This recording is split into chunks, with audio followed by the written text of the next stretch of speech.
ঈশ্বর প্রদত্ত যে স্কিন কালার নিয়ে জেনেটিক্যালি আমরা জন্মেছি সেটা কখনোই কোনো ক্রিম দিয়ে চেঞ্জ করা যায় না।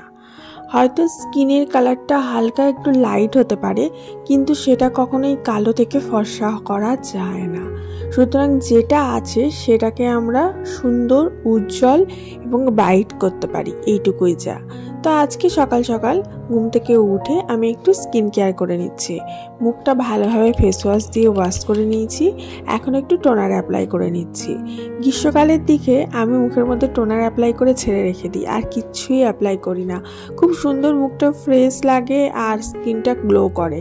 কিন্তু যেহেতু এখন শীতকাল, তাই টোনারের ওপরে আমাকে আরও একটু কিছু অ্যাপ্লাই করতে হবে।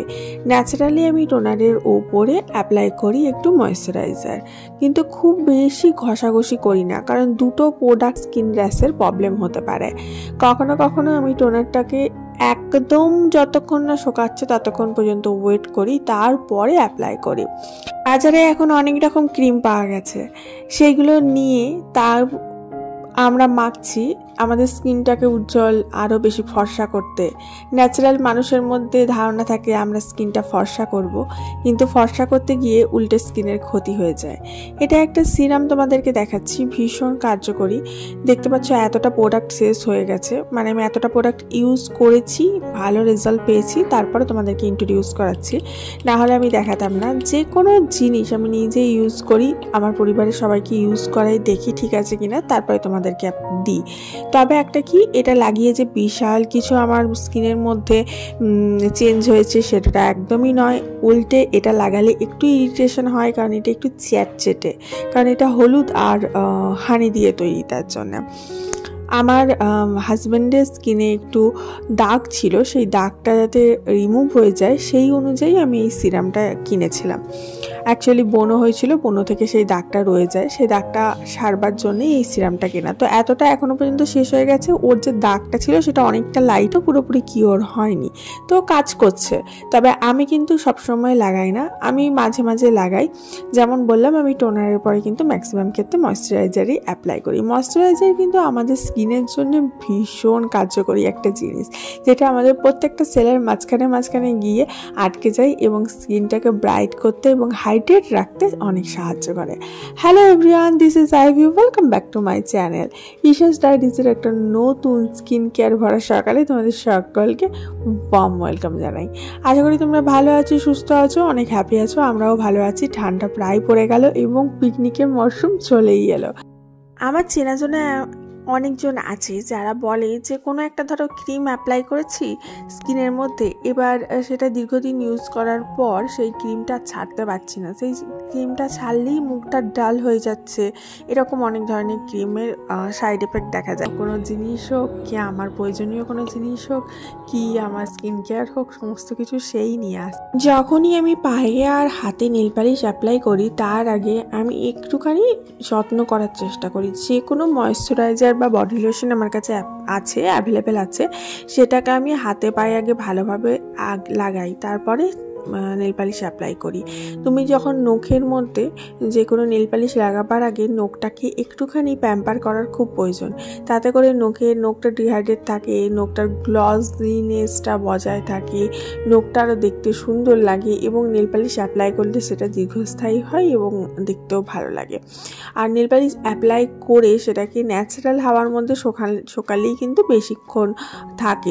অনেকে হয় তাড়াতাড়ি শোকাবার জন্যে জলের মধ্যে হাত ডুবিয়ে রাখলো, তাতে শুকিয়ে গেল, কুইক শুকিয়ে গেল। তাতে কি হয়, জলটা ভেতরে ঢুকে গিয়ে শুকিয়ে যায় এবং পরে সেটা আস্তে আস্তে উঠে যায়, নেল পালিশটা খুব তাড়াতাড়ি উঠে যায়। যাই হোক, এখন তো নেল আর্টের জামানা, ফলস নেল লাগাবার জামানা এখন, আর এই সমস্ত টিপসগুলো কাজে লাগে না। তবুও আমার মতো কেউ কেউ এখনও হয়তো বিরাজমান করছে পৃথিবীতে, যারা এই সমস্ত নেল আর্ট, নেল এক্সটেনশন এই সমস্ত থেকে বিরত আছে। তো তাদের জন্য এই সমস্ত কথাগুলো বলা। কারণ আমি একদমই ওই সমস্তগুলো করিনি কোনোদিন, করবার ইচ্ছাও নেই। তার কারণ হচ্ছে যে নেল এক্সটেনশনটা আছে, আমি বারবারই বলি, সেটা হচ্ছে তোমার একটা মাছের আঁশ থেকে তৈরি হচ্ছে নেল এক্সটেনশন, যেটা তুমি করছো উপরে যেটা ফলস নেল লাগানো হচ্ছে, সেটা মাছের আঁশ থেকে তৈরি হয়। সুতরাং সেটা লাগিয়ে তুমি স্টাইল করতে পারবে, এমনি সব কিছুই করতে পারবে, কিন্তু পুজো আচ্ছা করাটা ঠিক নয়। আর আমরা যারা গৃহিণী মানুষ তাদের তো পুজো আচ্ছা করতেই হবে। তো চলো, কথা বলতে বলতে কি সুন্দর নেল পালিশটা লাগানো হয়ে গেছে। এটা চেরি রেড কালার। এই কালারটা এত মিষ্টি লাগছে কি বলবো, ভীষণ সুইট লাগছে আর এত অ্যাট্রাকটিভ, দারুণ সুন্দর লাগছে। আর তার সাথে সাথে আমি আমার মেয়েকেও পরিয়ে দিয়েছি।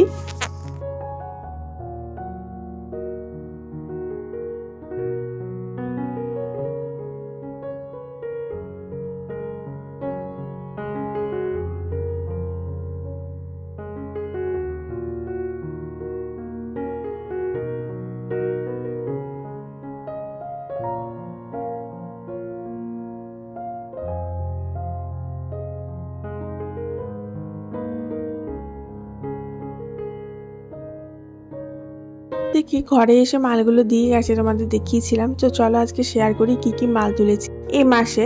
এটা হচ্ছে কাশ্মীরি রেড মির্চের একটা বড় প্যাকেট তুলেছি। এটা তোমার রয়েছে তেজপাতা। এরপরে দেখো এটা রয়েছে সোয়াবিন, এটা ফ্লিপকার্টের নিজস্ব প্যাকেজিং, কিন্তু ভীষণ ভালো, খারাপ না। এটা রয়েছে ব্ল্যাক সল্ট, যেটা সিন্ধুক লবণ বলি। এটা রয়েছে চা পাতা। আর দেন এটা রয়েছে আমার পার্সোনাল প্রোডাক্ট, যেটা আমাকে এভরি মান্থ ইউজ করতে হয় মেনস্ট্রুয়ালের জন্য।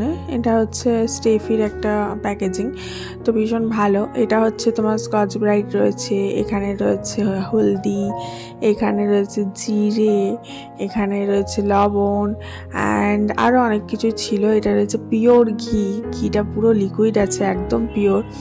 আর এগুলো অয়েল প্যাকেজিং করে এসছে, এর মধ্যে থেকে অয়েল 1 প্যাকেট করে আমি বের করে নিয়েছি সকালে রান্নার জন্যে। আর এখানে এটা রয়েছে তোমার লিকুইড সার্ফের জন্য আমাদের প্রতি মাসে অনেকটা টাকা বেরিয়ে যায়, কারণ যেহেতু ওয়াশিং মেশিনে দিতে হয়, ওয়াশিং মেশিনে লিকুইড সার্ফটা ছাড়া দেওয়া যায় না, ডাস্টটা দেওয়া যায় না, তার জন্য ওটা একটু বেশি খরচ সাপেক্ষ। এখানে মেয়েটার জন্য একটা ক্রিম অর্ডার করেছিলাম, সেই ক্রিমটা এসছে বেবি ক্রিম। সমস্ত কিছু ফ্লিপকার্ট গ্রসারিতে তুমি পেয়ে যাবে। এখানে সাবান আছে, আর আছে এখানে লিকুইড মসকিউটো রিফিলিং লিকুইড। আর এখানে রয়েছে সাবানটা রয়েছে, এটা হচ্ছে গায়ে মাখা সাবান নয়, বাসন ধোয়া সাবান। তো এই কটা মালই এবার সে তুলেছিলাম। আর তার সাথে আরও কিছু আছে, সেগুলো আগে আমি সরিয়ে নিয়েছি, মানে আমার লেগে গেছে তো তুলে নিয়েছি, তো সেগুলো আর দেখানো হয়নি। আসলে কি হয় বলো তো, যখনই কোনো রকম প্যাকেজিং আসে আমার ঘরে, তখন ধরো মাসকাবারি মালগুলো এসছে, এবার তার মধ্যে থেকে যেগুলো সাবান শ্যাম্পু এই জাতীয় জিনিসগুলো আছে, সেগুলো আমি আগে না ডিটাচ করে নিই, আলাদা করে নিই। তার কারণ হচ্ছে সেগুলো ওর মধ্যে গেলে গন্ধটা চলে যায়। আবার ঠাকুরের কিছু কিছু জিনিস থাকে, সেগুলোও আমি আলাদা করে নিই, কারণ সেগুলো ওখানে রাখবো না বলে। তো ঠাকুরের নকুলদানা, ধূপ, খুব ভালো ভালো ধূপ এসছে এবারে, তোমাদের দেখাবো একদিন। তো ফ্লিপকার্ট গ্রসারিতে ধূপগুলো একদম ভীষণ এ ক্লাস পাওয়া যায় রিজনেবল প্রাইসের মধ্যে। যাই হোক, চলো এবার বাকি যে জিনিসগুলো আছে সেগুলো স্টোর করে রেখে দেবো। এটা হচ্ছে তোমার এই জায়গায় আমি স্টোর করে রাখি, চেষ্টা করি নিজে যেগুলো আছে সেগুলো ইউটিলাইজ করার। তার জন্যে যেগুলো আমার শাশুড়ি মা কিছু দিয়েছে সংসার করার জন্য যখন প্রথম আসি, তো তার মধ্যে থেকেই এগুলো সমস্ত ইউজ করি আমি। এটা হচ্ছে একটা তোমার ফিল্টার ছিল, ফিল্টারের অংশ, তো সেটাতেই আমি বাকি জিনিসগুলো স্টোর করে রাখছি। আর তোমাদের মাঝখানে একটু রিকোয়েস্ট করে নিই, যদি ভিডিওটা ভালো লাগে প্লিজ ভিডিওটাতে একটু লাইক করে দেবে এবং ভিডিওটা একটু শেয়ার করে দিও।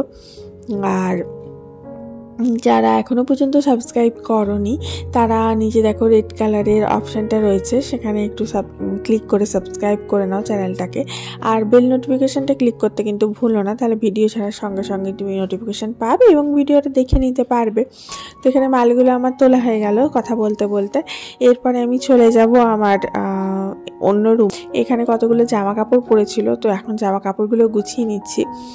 এই সমস্ত কাজগুলো না আমি ফেলে রাখি না। আমাকে একটু যারা লক্ষ্য করবে, যারা একটু আমার ভিডিও দেখবে, তারা দেখবে যে আমি প্রত্যেকটা কাজ সুন্দর করে গুছিয়ে করি, পাট পাট করে করি এবং কোনো কাজ ফেলে রাখি না।